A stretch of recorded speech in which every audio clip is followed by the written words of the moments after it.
Alright, so today we're going to talk about the skill mechanics and the metrics in the game.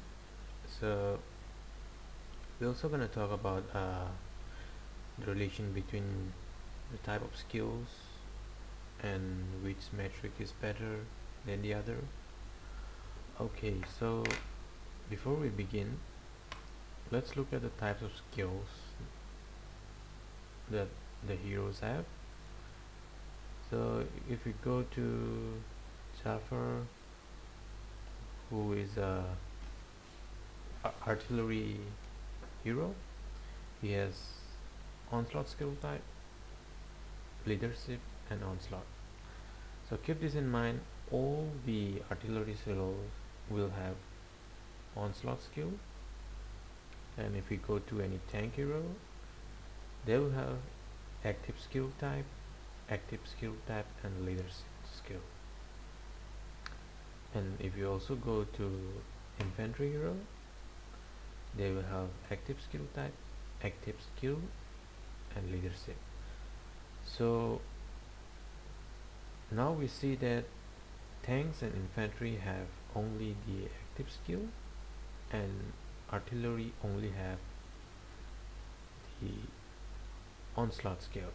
So what is the difference between an onslaught and a active skill type? So what is onslaught? Onslaught is the type of skill which gets activated after a troop's attack. So it needs the troop to attack for this skill to release. If we read at the description of this skill, it says deals damage coefficient of 24,190 physical damage to the target after an attack. So the condition for the onslaught skill to activate is that it happens only after an attack.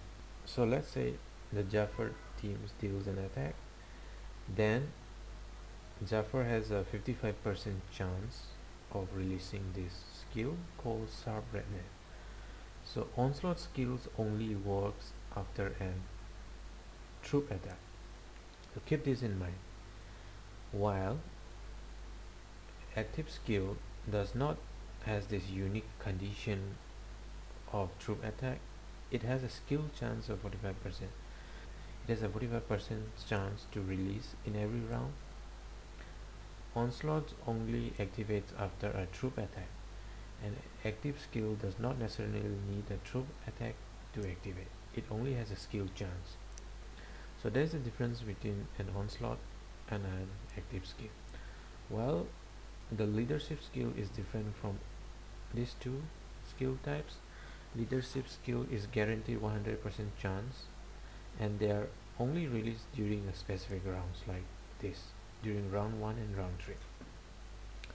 And leadership skills are very strong and are immune to any status effect. We'll come to status effect later on. And so these are the three major types of skills: onslaught, active, and leadership skill. And so now we'll talk about status effect. There are also three types of status effect generally. Actually there are more than three, but we'll talk only about the three types, which is the most common status effect. What are status effects? Status effects are the crowd controlling mechanics that we have in this game. So the three types of status effects are stun, silence, and disarm. What is a stun? Stun is the king of all status effects. If we go here and look at this 25% chance to leave the target stunned. So if you click here, it says active skills, onslaught skills, and attacks are disabled. So stun can disable all the skill types and the troops attacks. So stun is the king of all status effects. And stun is very rare.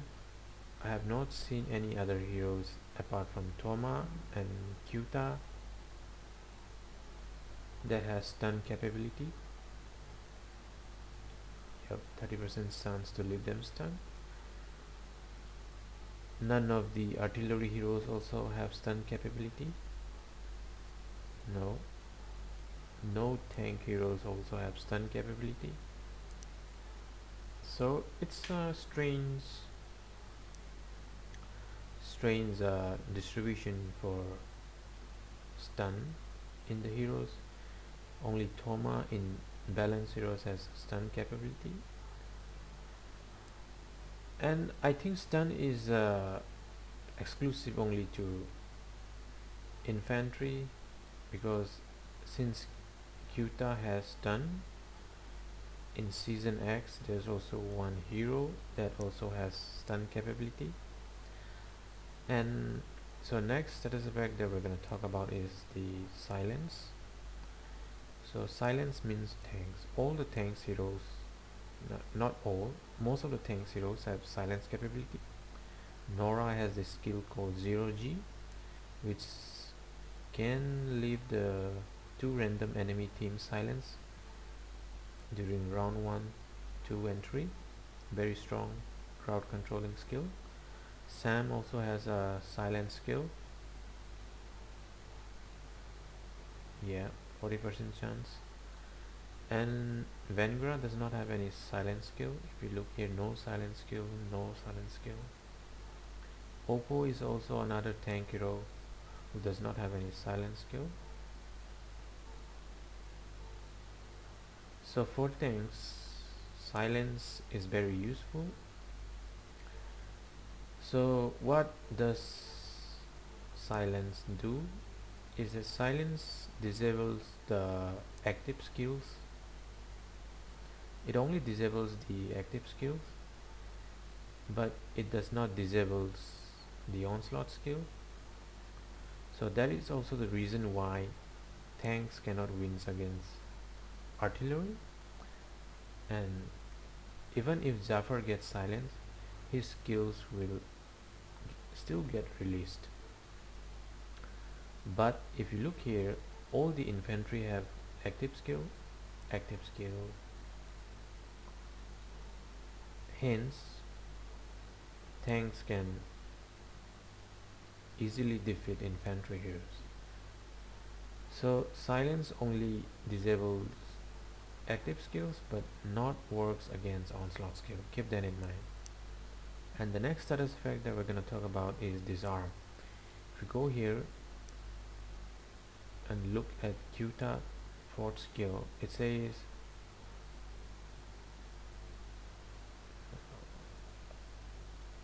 third skill, during round 1 and 2 there's a 90% chance in each round to disarm 2 random enemy team. So disarm means their troops won't be able to attack. So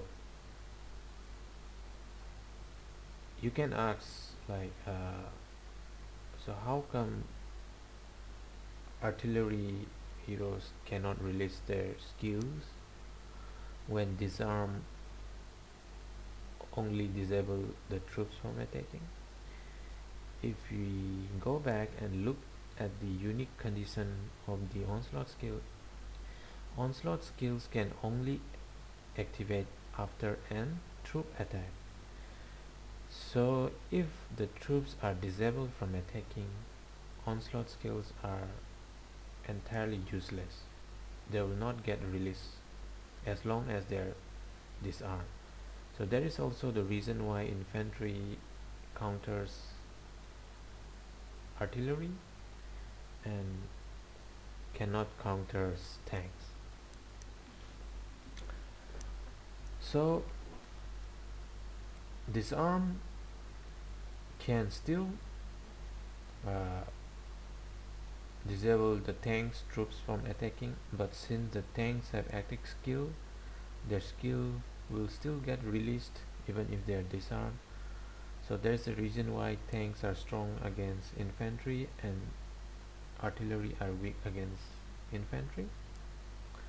And since tanks can silence, infantry will be silenced most of the time, so that they will not be able to use their disarm skills.